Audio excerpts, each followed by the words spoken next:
This seller made $121K in total revenue using a paid platform like Midjourney to create these type of designs. But in today's video, I'll show you how to achieve even better results with a free Midjourney alternative. Junk journal design is currently trending on Etsy, and I'll demonstrate how to create this design using a simple prompt. Share tips to boost your product visibility and provide access to over 100 prompts to start this similar business.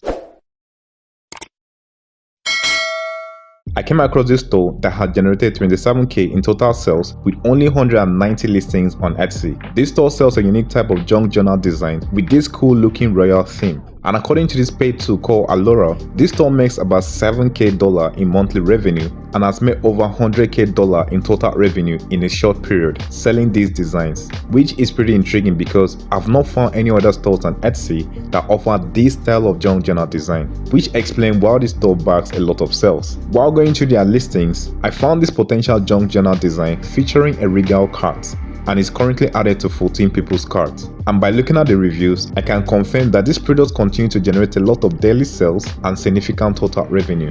Having confirming all this information, the next step is to create a similar design using an image generation platform. And since Midjourney is no longer free, you need a free alternative that produces better results for this type of designs. And after trying out several free platforms, I recommend Magic Media from Canva. To use this AI, sign into Canva, create a custom site for portrait design, then go to the app section and search for Magic Media. This AI gives you 500 credit every month for image generation, allowing you to use popular style for your prompt. And for this design, I kept the aspect ratio at portrait. Now to create a prompt for this type of designs, I first studied the images in the thumbnail section to gather inspiration for my prompt. And after experimenting with various prompts, I finally found a format that consistently generated high quality results. Here's the format I use. First, I described the subject. Imagine a portrait of a regal white furry cat with a crown and jewelry. Next, I added the details about the background in a Baroque motif, soft meat, and delicate floral background, featuring a shade of silver, soft brown, and soft meat pink. Finally, I specialized the style in an illustration art style.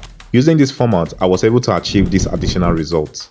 And if this result impress you, make sure to subscribe. I've also crafted 100 of these prompts for anyone interested in starting this similar business. You can find the link in the description. And a big thanks to my incredible Patreon supporters for making this possible. After selecting your preferred design, scale it to fit the canvas you created, then export it as PNG or JPEG. Keep in mind that AI-generated designs are often low resolution, so it's best to upscale them before uploading them on Etsy. I recommend using this platform called Vectorizer for this type of designs. Now, before publishing your design on Etsy, make sure to use the right keywords in your title by looking at up to 5 better performing products similar to yours to understand what keyword they use. For the description, you don't necessarily have to write it from scratch. Simply copy that of your competitor and ask ChatGPT to refresh it for you. Then tweak some words to resonate with your product. The next is to use the same tag as your competitor by copying the name of the store selling that product into Alura Shop Analyzer and search for the product among their listings. Select it and you find all the tags used in that product. This way, your product has a high chance of being seen when customers search for your competitor's product. And since Etsy only allows 5 designs per listings, it's advisable to put all your designs in a Google Drive folder